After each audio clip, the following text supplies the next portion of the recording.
Magandang gabi sa inyong lahat mga kababayan. At muli po ay narito tayo ngayon sa ating live streaming at maging sa YouTube channel at sa aking Facebook page. At sa oras na ito mga kababayan ay nasa mga alas 7 na po. Pero pagpatuloy po natin yung ating live streaming. At bago po tayo magpatuloy, kung kayo po ay baguhan pa lamang sa aking YouTube channel, ay mag-like at subscribe na po kayo. At click na rin po ninyo ang notification bell para tuloy-tuloy po kayo updated sa ating mga bagong video. At sa atin namang Facebook page ay mag-follow at comments. At para po sa ating mga kababayan o ating mga followers sa Facebook at sa YouTube channel, kung nais po ninyo magpa-shout out ay mag-comments lamang po kayo sa baba para maitala natin yung inyong pangalan kung sino-sino po ang nais magpa-shout out. So, ang ating pag-usapan ngayon ay tatlo na po ang resolution na nasa Kamara ngayon. At dahil dyan sa resolution na yan, patuloy ang Kongreso na dinidinig ito at hinihiring nila ito. At kanina lamang ay nasumpungan yung pangatlong resolution na ipinasa ni Congressman Edsel Lagman, na ito si Edsel Lagman ay kilala din na opposition. Pero tatandaan po natin ay isa lamang itong contents o layunin sa mga resolution na ito. At bago ko makalimutan ang lahat mga kababayan, ay nais kong batiin yung ating mga OFW na nasa Middle East, sa Singapore, sa Japan, sa Australia at sa amang dako sa mundo. At magandang gabi po sa inyo at magandang umaga naman sa mga lugar ngayon sa oras na ito doon po sa ibang lugar sa Amerika at Europa. At dahil dito sa ating pag-usapan mga kababayan ay nais kong may papaliwanag itong mga bagay na ito para po sa ating kalaman sa ating mga kababayan na hindi masyadong nakahahabol sa mga isyong ito. At tayo po ay tumatalakay dito sa isyu ng mga problema sa bayan at mga isyu sa ating bayan.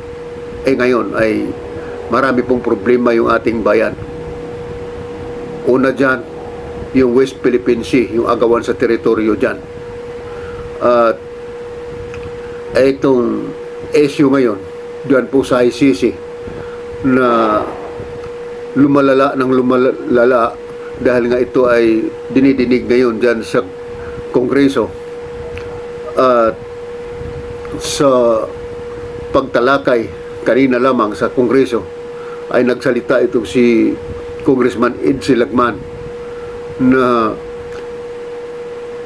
tumutukoy doon po sa layunin ng kanilang resolution na nais ipatupad yung rule of law. Nabanggit po natin sa ating nakaraang video kahapon. Kaya dito mga kababayan, may sinabi kasi ang Supreme Court na mayroon pa raw pong jurisdiction itong ICC na mag-imbestiga dito sa issue sa war on drugs sa Pilipinas. Kaya nga yung resolution na yan ay uulitin ko po, ang layunin yan upang hikayatin ang gobyerno na mag-cooperate sa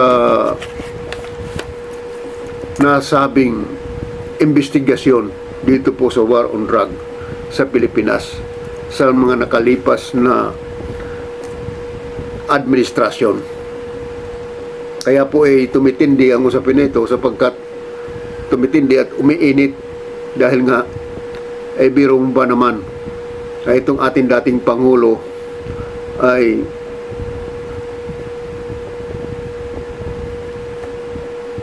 pinag-usapan dyan sa resolution na nasa Kongreso upang paimbestigahan sa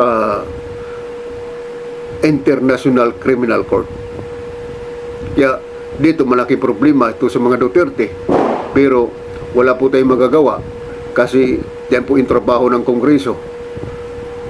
At dahil dyan, kung yan ay sakaling makalusot dyan po sa Kamara, ay ipapasa po yan doon po sa Senado.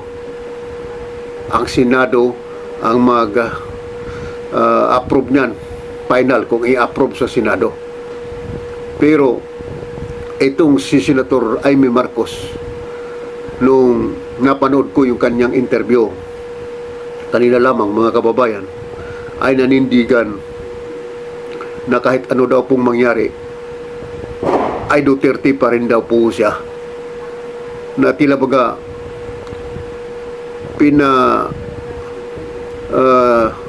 ringgan itong ating ilang mga politiko o mga kababayan na kumambyo, na pumabor sa investigasyon ng ICC. Pero may sinabi ang Supreme Court, inuulit ko po, na may jurisdiction ang ICC sa investigasyon. Pero palibhasa, yung ating pamalaan ay pinaninindigan na hindi makipag-cooperate sa ICC. Kaya ang kahinatnan nito, ang Pangulong Marcos pa rin ang mag-determine nito o magpasya sa bandang huli kung ano po ang kahinatnan nito sa pag-uusap ng Kongreso. Ayan po, mga kababayan. No? 3 resolution nito, pero iisa lang po yung contents na to, layunin nito. Yan po, mga kababayan. Dito tinutukoy ng rule of law. Ayon sa pagsasalita nga ni Congressman Ed Silagman, ay tinutumbok yung rule of law na dapat ipatupad, dalhin sa pag-usapan sa korte, ang dalhin, gagawin ang tamang proseso. Ayan po yung gusto sabihin ng mga congressman. Kasama po si Congressman Bini Abante kanina nagsalita, at si Congressman Ed Silagman. Ayan. Kaya dito ay ang sinasabing mapipressure dito, maaring mapipressure dito ang ating pamalaan dahil sa sinabi ng Supreme Court. Pagka, alam ninyo mga kabayan, pagka ang Supreme Court kasi ay nagsasalita, final yan.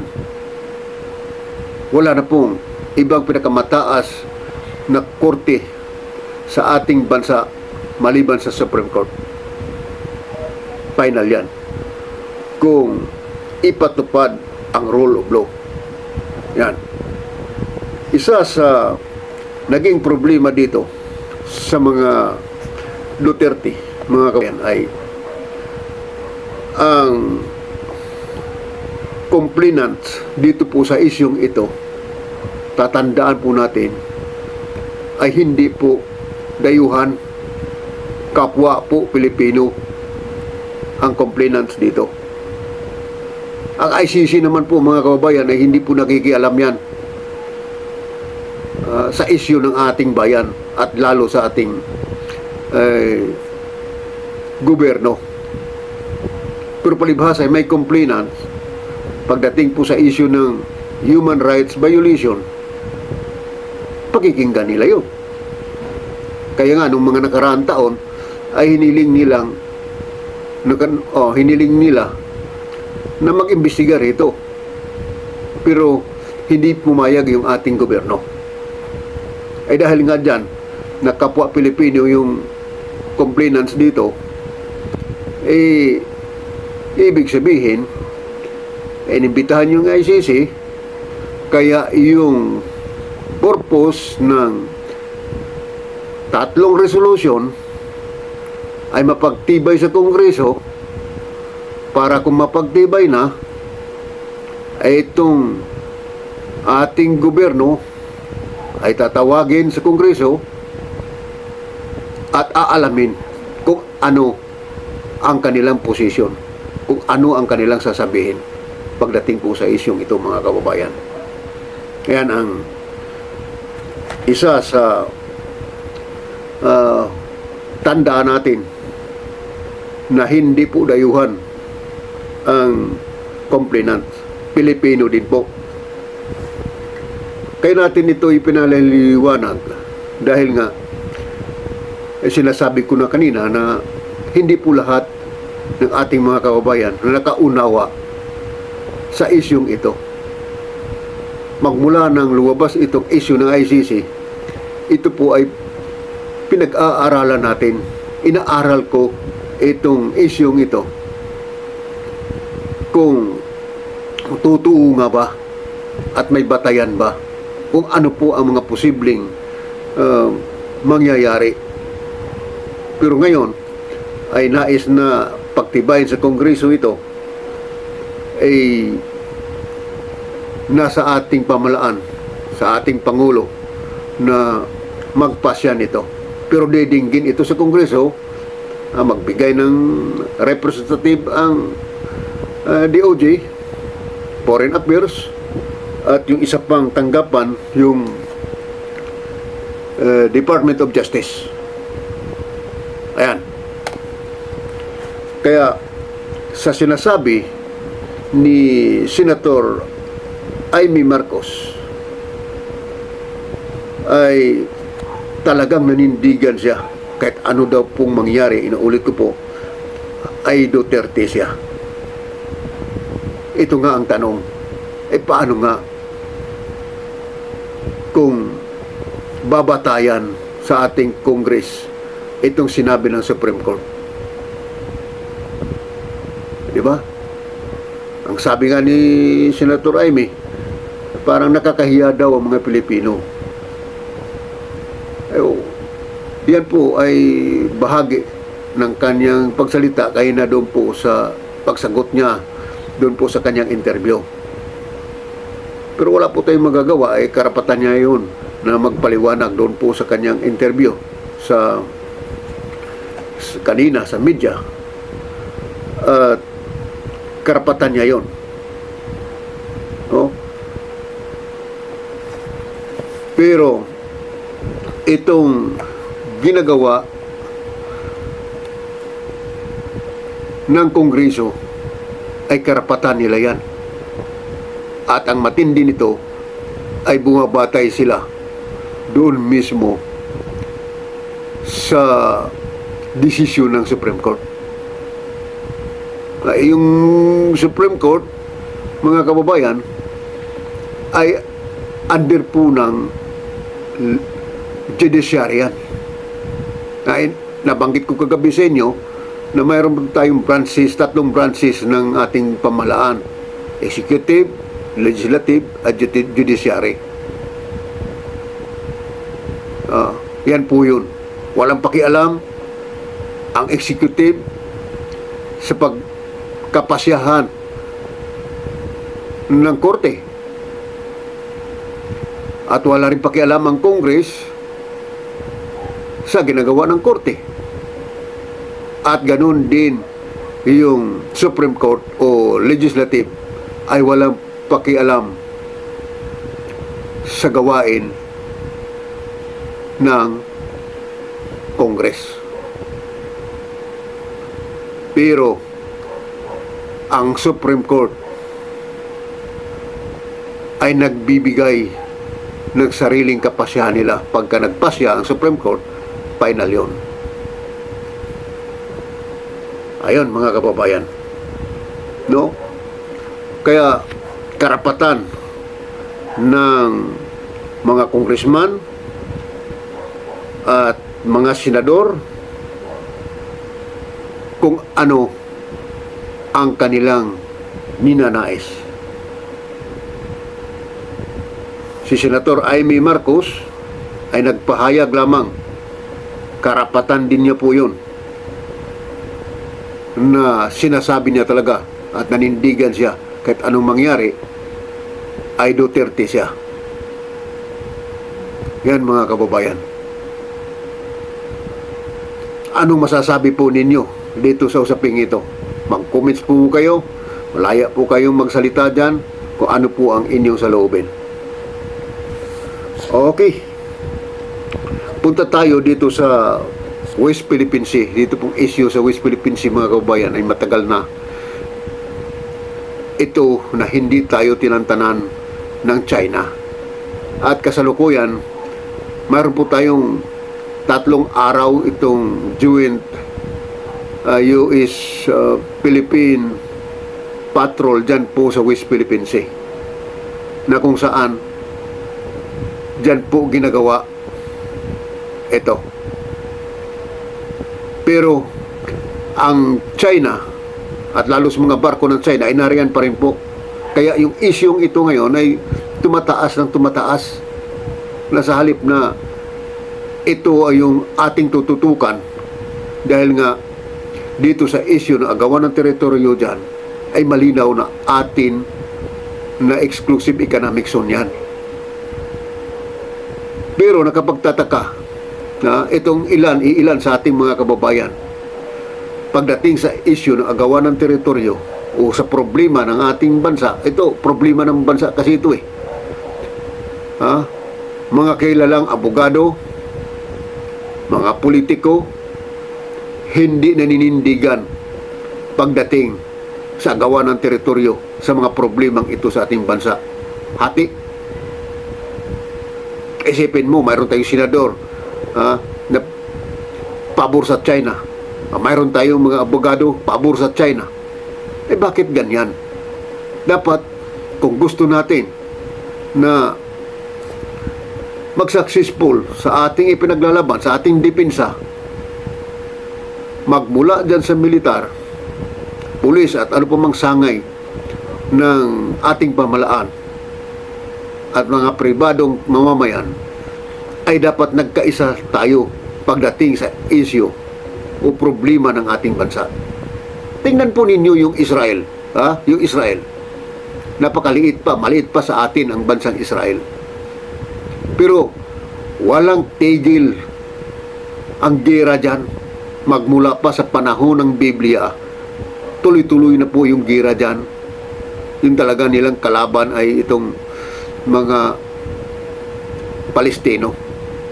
At hindi lamang yung mga Arab countries dyan sa kanilang kapaligiran. Hanggang sa ngayon, nakita ninyo yung gera ngayon dyan.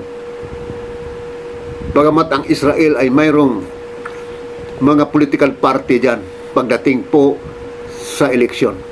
Pero pagkatapos ng eleksyon na, wala na yan.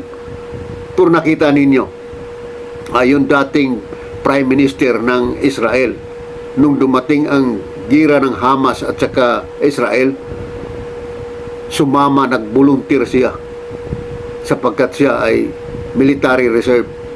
Pumunta siya doon sa front line upang makipaglaban. Dapat ganyan, pero sa atin hindi Senador natin hindi makipagtulungan. Yung ating mga abogado katulad ni Harry Roque, iba hindi nakikipagtulungan. At lalo higit sa ilan nating mga kababayan na hindi nakaunawa sa agawan ng teritoryo,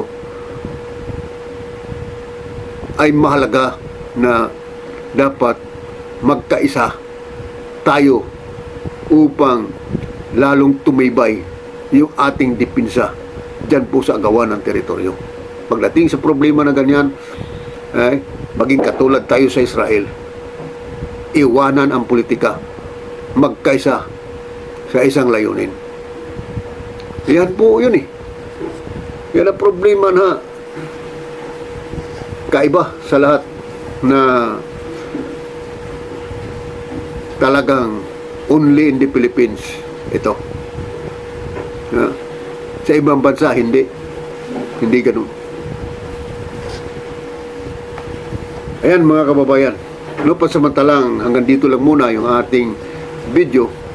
At huwag po ninyong kalimutan na yung mga hindi ka pa nakapag-subscribe sa aking YouTube channel, mag-subscribe na at click ninyo ang notification bell para tuloy-tuloy po kayo updated sa aking mga bagong video. At follow dito po sa aking Facebook page upang patuloy po kayo na magkita-kita pagdating sa ating live streaming. Mag-comments lamang kayo kung gusto ninyong magpa-shout out. God bless.